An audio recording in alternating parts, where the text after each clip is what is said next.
Now the unified, undisputed world champion, Artur Beterbiev. So it looks like we're going to get the rematch. The rematch that a lot of people have wanted to see and have talked about. Artur Beterbiev against Dmitry Bivol, number 2. Now, obviously, this is still talks. Nothing is confirmed yet. But it looks like they're trying to get that fight over the line for February 22nd in Saudi Arabia. Now, obviously, the first fight was super competitive, a very close fight. A lot of people felt like it could go either way. So I think it's only natural that we get that rematch.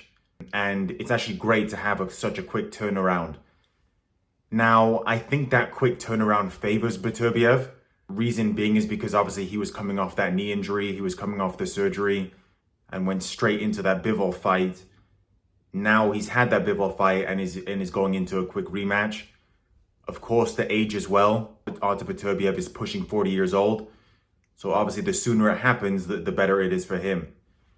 So that's a fight I'm massively looking forward to if it happens. Obviously, Dan Rafael did come out with the report earlier this week that looks like that fight well underway in terms of negotiations. So fingers crossed that we can get that one over the line.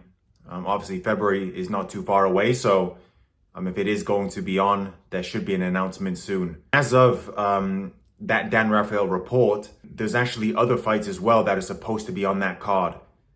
Now, if that card that is being rumored for February of 2025 in Riyadh happens, that is probably the best fight card, at least I can remember. Ever since I've been following boxing, that is the best fight card I can think of. So let's go through some of the fights that are rumored to be happening for that fight card. So obviously number 1 is Bivol and Beterbiev rematch. Now that could be a pay-per-view on its own. So even if we were not going to get a good undercard, just by having that fight, that's potentially a pay-per-view on its own.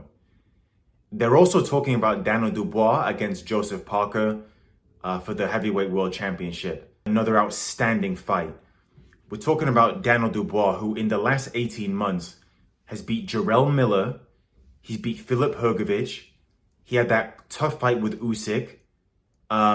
He's beat Anthony Joshua, and now he's going to be fighting Joseph Parker. Joseph Parker coming off some very good wins against Deontay Wilder and against Zhilei Zhang. So what a fight that's going to be. And it's going to be interesting to see, obviously, if the fight card happens, who's going to be the main event. For me, I still, it's still to be confirmed, but I still would like to see Bivol Beterbiev as the main event, and then maybe Joseph Parker against Dubois right below that. Of course, I'm going to give my predictions a little bit closer to the fight if it happens, but that's a tremendous fight.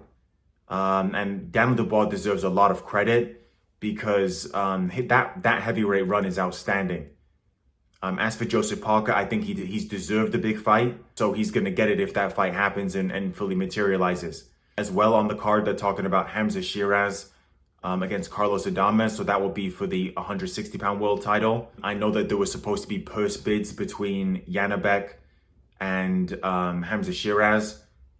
It looks like Hamza Shiraz has pulled out of that, and he's going to be fighting Carlos Adames potentially. Now, that's a very shrewd decision from Frank Warren. Obviously, Hamza Shiraz, he's a young guy, more than a prospect now, but, he's really a guy on the come-up.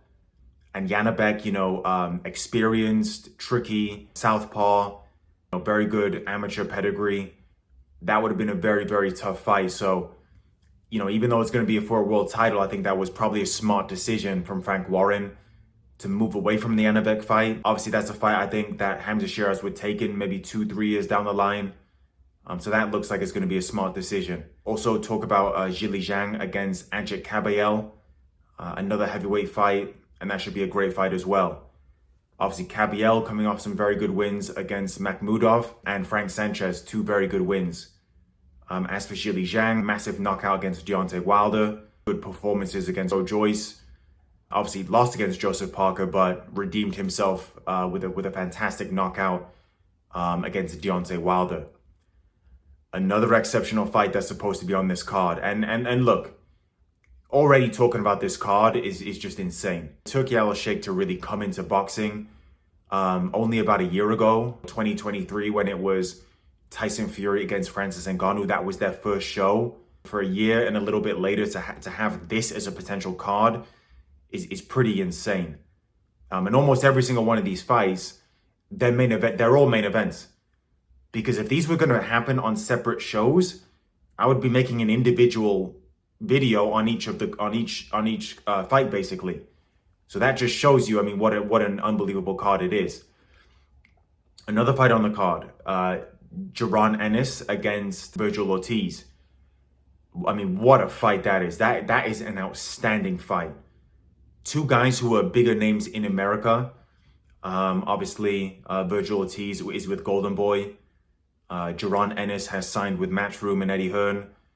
Jaron Ennis is a 147-pound fighter, not coming off of a great performance. Virgil Ortiz, obviously 154-pounder, also not coming off of the best performance. So it's going to be a really interesting fight. I would assume that happens at 154. So how is Jaron Ennis going to look at that weight? Are we going to see a better Virgil Ortiz? Virgil Ortiz obviously got massive power. Jaron Ennis is powerful as well. Probably the better technical boxer of the two. So that'll be a tremendous fight if it happens.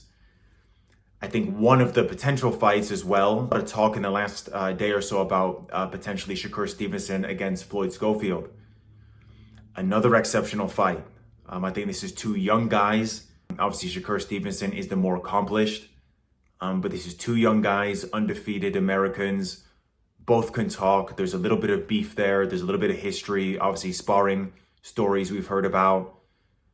So if we can get that fight on the card as well, what an outstanding fight that will be. I think Shakur Stevenson has wanted a big fight for a long time. And this is a big fight that, you know, a lot of people in America will actually know Floyd Schofield. Floyd Schofield, I watched his last fight. Good fighter. Not the best performance. Obviously, he got dropped in that fight. So can he step up against Shakur Stevenson? As for Shakur, coming off of a couple of performances that were not great, can you really show us that you're that next level guy with a good performance against Floyd Schofield? So this is the potential card for February in Riyadh. Let's see if it fully materializes. I'm sure we'll hear a little bit more in the upcoming days. But yeah, you know, it looks like we're going to get some of these fights, especially the Bivol Beterbiev rematch, which is a rematch that a lot of people were looking forward to. Like I said, you know, if this fight card does get announced, then I will make more in-depth videos about my personal predictions. As always, please be sure to like, share, and subscribe to the channel if you're new.